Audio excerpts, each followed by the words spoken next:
ಎಲ್ರಿಗೂ ನಮಸ್ಕಾರ. ರಜನಿ ಅಡುಗೆ ಮನೆ ಚಾನಲ್ಗೆ ತಮ್ಮೆಲ್ಲರೂ ಕೂಡ ಸ್ವಾಗತ. ಇವತ್ತಿನ ವಿಡಿಯೋದಲ್ಲಿ ಸ್ಪೆಷಲ್ ಆಗಿ 1 ಕಪ್ ರವೆನ ಉಪಯೋಗಿಸ್ಕೊಂಡು ಮಕ್ಕಳ ಲಂಚ್ ಬಾಕ್ಸ್ ಆಗಿರ್ಬೋದು, ಬ್ರೇಕ್ಫಾಸ್ಟ್ ಆಗಿರ್ಬೋದು ಸೂಪರ್ ಆಗಿರತಕ್ಕಂಥ ರೆಸಿಪಿ ಮಾಡೋದನ್ನ ತೋರಿಸ್ಕೊಡ್ತಾ ಇದ್ದೀನಿ. ಮೊದಲದಾಗಿ ನಾನಿಲ್ಲಿ ಒಂದು ಮಿಕ್ಸರ್ ಜಾರ್ಗೆ 1 ಕಪ್ ಆಗುವಷ್ಟು ಮೀಡಿಯಂ ರವೆನ ಸೇರಿಸ್ಕೊಂಡಿದ್ದೀನಿ. ಜೊತೆಗೆ ಒಂದು 3 ಏಲಕ್ಕಿನ ಸೇರಿಸ್ಕೊಂಡು ಈ ರೀತಿಯಾಗಿ ನೈಸ್ ಆಗಿ ಗ್ರೈಂಡ್ ಮಾಡ್ಕೊಳ್ತಾ ಇದ್ದೀನಿ. ಎಷ್ಟು ಸಾಧ್ಯವಾಗುತ್ತೋ ಅಷ್ಟು ನೈಸ್ ಆಗಿ ಇದನ್ನ ಗ್ರೈಂಡ್ ಮಾಡಿಕೊಂಡು ಇದನ್ನ ಇವಾಗ ಒಂದು ಮಿಕ್ಸಿಂಗ್ ಬೌಲ್ಗೆ ಸೇರಿಸ್ಕೊಳ್ತಾ ಇದ್ದೀನಿ. ನಂತರ ರವೆ ತಗೊಂಡಿದ್ನಲ್ಲ ಅದೇ ಕಪ್ ಅಳತೆಯಲ್ಲಿ ಅರ್ಧ ಕಪ್ ಆಗುವಷ್ಟು ಗೋಧಿ ಹಿಟ್ಟನ್ನು ಸೇರಿಸ್ಕೊಳ್ತಾ ಇದ್ದೀನಿ. ಜೊತೆಗೆ ಸ್ವಲ್ಪ ಉಪ್ಪನ್ನು ಕೂಡ ಸೇರಿಸ್ಕೊಳ್ತಾ ಇದ್ದೀನಿ. ಇವಾಗ ಇವೆಲ್ಲವನ್ನು ಕೂಡ ಚೆನ್ನಾಗಿ ಒಂದ್ಸಲ ಮಿಕ್ಸ್ ಮಾಡ್ಕೊಳ್ಳೋಣ. ನಾವು ಹಾಕಿರುವಂಥ ರವೆ, ಗೋಧಿ ಹಿಟ್ಟು, ಉಪ್ಪು ಚೆನ್ನಾಗಿ ಹೊಂದ್ಕೊಳ್ಳೋ ರೀತಿ ಮಿಕ್ಸ್ ಮಾಡಿಕೊಂಡು ಇದನ್ನ ಇವಾಗ ಪಕ್ಕಕ್ಕೆ ತಿರ್ಕೊಳ್ತಾ ಇದ್ದೀನಿ. ನೆಕ್ಸ್ಟ್ ಇವಾಗ ಗ್ಯಾಸ್ ಮೇಲೆ ಒಂದು ಪಾತ್ರೆಗೆ ಬೆಲ್ಲನ ಸೇರಿಸ್ಕೊಳ್ತಾ ಇದ್ದೀನಿ. ರವೆ ತಗೊಂಡಿದ್ನಲ್ಲ ಅದೇ ಕಪ್ ಅಳತೆಯಲ್ಲಿ 1 ಕಪ್ಗಿಂತ ಸ್ವಲ್ಪ ಕಡಿಮೆ ಬೆಲ್ಲನ ಸೇರಿಸ್ಕೊಳ್ತಾ ಇದ್ದೀನಿ.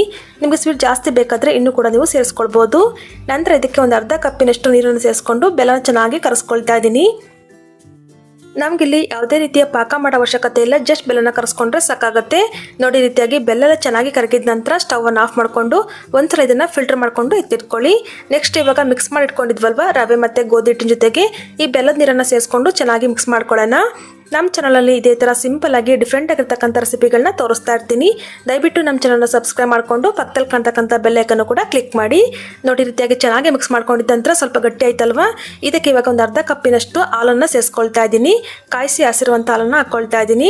ನಿಮ್ಗೆ ಏನಾದರೂ ಹಾಲು ಇಷ್ಟ ಇಲ್ಲ ಅನ್ನೋರು ನೀರನ್ನು ಹಾಕ್ಕೊಂಡು ಮಿಕ್ಸ್ ಮಾಡ್ಕೊಳ್ಬೋದು. ಜೊತೆಗೆ ಒಂದು ಅರ್ಧ ಕಪ್ಪಿನಷ್ಟು ಕೂಡ ನೀರನ್ನು ಸೇರಿಸ್ಕೊಂಡು ಚೆನ್ನಾಗಿ ರೀತಿಯಾಗಿ ಮಿಕ್ಸ್ ಮಾಡ್ಕೊಳ್ತಾ ಇದ್ದೀನಿ. ನೋಡಿ, ತುಂಬ ತೆಳುವಾಗೂ ಬೇಡ, ತುಂಬ ಗಟ್ಟಿಯಾಗೂ ಬೇಡ, ಈ ರೀತಿಯಾಗಿ ಮಿಕ್ಸ್ ಮಾಡ್ಕೊಂಡಿದ್ದೀನಿ. ಈ ಥರ ಒಂದ್ಸಲ ಚೆನ್ನಾಗಿ ಮಿಕ್ಸ್ ಮಾಡ್ಕೊಂಡಿದ್ದ ನಂತರ ಇದಕ್ಕೆ ಇವಾಗ ಒಂದು 2 ಟೇಬಲ್ ಸ್ಪೂನ್ ಅಷ್ಟು ಬಿಳಿ ಎಳ್ಳನ್ನು ಹಾಕ್ಕೊಳ್ತಾ ಇದ್ದೀನಿ. ಹಾಕೊಂಡು ರೀತಿಯಾಗಿ ಒಂದ್ಸಲ ಚೆನ್ನಾಗಿ ಮಿಕ್ಸ್ ಮಾಡ್ಕೊಳ್ಳೋಣ.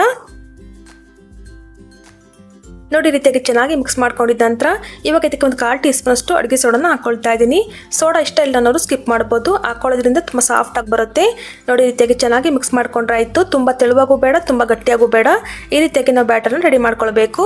ಈ ಥರ ಮಿಕ್ಸ್ ಮಾಡ್ಕೊಂಡಿದ್ದ ನಂತರ ಮತ್ತೆ ನೆನೆಸ್ಕೊಳ್ಬೇಕಂತ ಇಲ್ಲ, ತಕ್ಷಣಕ್ಕೆ ನೀವು ಮಾಡ್ಕೊಳ್ಬೋದು. ನೆಕ್ಸ್ಟ್ ಇವಾಗ ನಾನಿಲ್ಲಿ ಗ್ಯಾಸ್ ಮೇಲೆ ಪಡ್ಡಂಚನ್ನು ಇಟ್ಕೊಂಡಿದ್ದೀನಿ. ಅದಕ್ಕೆ ರೀತಿಯಾಗಿ ಸ್ವಲ್ಪ ತುಪ್ಪನ ಹಾಕ್ಕೊಳ್ತಾ ಇದ್ದೀನಿ. ತುಪ್ಪ ಬದಲಾಗಿ ನೀವು ಇಲ್ಲಿ ಎಣ್ಣೆಯನ್ನು ಕೂಡ ಸೇರಿಸ್ಕೊಳ್ಬೋದು. ಹೆಂಚು ಚೆನ್ನಾಗಿ ಬಿಸಿಯಾಗಿದ್ದ ನಂತರ ಇದಕ್ಕೆ ಬ್ಯಾಟರ್ನ ತಗೊಂಡು ರೀತಿಯಾಗಿ ಸ್ವಲ್ಪನೇ ಹಾಕ್ಕೊಳ್ತಾ ಇದ್ದೀನಿ. ಇದನ್ನು ಮಾಡ್ಕೊಳ್ಳೋದಕ್ಕೆ ಜಾಸ್ತಿ ಟೈಮ್ ಕೂಡ ಬೇಕಾಗೋದಿಲ್ಲ, ಕೇವಲ 10 ನಿಮಿಷದೊಳಗಡೆ ರೆಸಿಪಿನ ಮಾಡ್ಕೊಳ್ಬೋದು. ಮಕ್ಕಳಿಗಂತನೆಲ್ಲ ದೊಡ್ಡವ್ರಿಗೂ ಕೂಡ ತುಂಬಾ ಇಷ್ಟ ಆಗುತ್ತೆ. ಸಂಜೆ ಟೈಮಲ್ಲಿ ಏನಾದರೂ ತಿನ್ನಬೇಕು ಅನಿಸಿದಾಗ ಖಂಡಿತ ರೆಸಿಪಿನ ಒಂದ್ಸಲ ಟ್ರೈ ಮಾಡಿ ನೋಡಿ, ತುಂಬಾ ಇಷ್ಟ ಆಗುತ್ತೆ. ನೋಡಿ, ಬ್ಯಾಟರ್ನ ಹಾಕಿದ ನಂತರ ಮುಚ್ಚಳ ಮುಚ್ಚಿ ಲೋ ಟು ಮೀಡಿಯಂ ಫ್ಲೇಮಲ್ಲಿ ಒಂದು 2 ನಿಮಿಷ ಬೇಯಿಸ್ಕೊಂಡ್ರೆ ಸಾಕಾಗತ್ತೆ. ಇವಾಗ ನೋಡಿ 2 ನಿಮಿಷ ಆಗಿದ ನಂತರ ಮುಚ್ಚಳ ತೆಗೆದು ಈ ರೀತಿಯಾಗಿ ಉಲ್ಟಾ ಮಾಡಿ ಹಾಕ್ಕೊಂಡು ಮತ್ತೊಂದು ಸೈಡ್ ಚೆನ್ನಾಗಿ ಬೇಯಿಸ್ಕೊಂಡ್ರೆ ಆಯಿತು. ಯಾವಾಗಲೂ ನಾವು ಒಂದೇ ಥರ ರೆಸಿಪಿ ಮಾಡ್ಕೊಳ್ಳೋಕ್ಕಿಂತ ಈ ರೀತಿಯಾಗಿ ಡಿಫ್ರೆಂಟ್ ಆಗಿ ಮಾಡಿ ನೋಡಿ, ತುಂಬಾ ಚೆನ್ನಾಗಿರುತ್ತೆ. ನೋಡಿ ರೀತಿಯಾಗಿ ಉಲ್ಟಾ ಮಾಡಿ ಹಾಕ್ಕೊಂಡು 2 ಕಡೆ ಸಹ ಚೆನ್ನಾಗಿ ಬೇಯಿಸ್ಕೊಂಡ್ರೆ ಆಯಿತು. ತುಂಬ ಸೂಪರಾಗಿ ಟೇಸ್ಟ್ ಆಗಿರ್ತಕ್ಕಂಥ ಸ್ವೀಟ್ ಪಡ್ಡು ರೆಡಿಯಾಗಿ ಹೋಯ್ತು. ಮಕ್ಕಳಿಗಂತೂ ಈ ರೀತಿಯಾಗಿ ಮಾಡಿಕೊಟ್ಟು ಸ್ವಲ್ಪ ತುಪ್ಪ ಹಾಕ್ಕೊಟ್ರೆ ತುಂಬ ಇಷ್ಟಪಟ್ಟು ತಿಂತಾರೆ. ಖಂಡಿತ ಒಂದ್ಸಲ ಟ್ರೈ ಮಾಡಿ ನೋಡಿ. ಇವಾಗ ನೋಡಿ ರೆಡಿಯಾಗಿರ್ತಕ್ಕಂಥ ಪಡ್ಡನ್ನ ಸರ್ವ್ ಮಾಡಿ ತೋರಿಸ್ತಾ ಇದ್ದೀನಿ.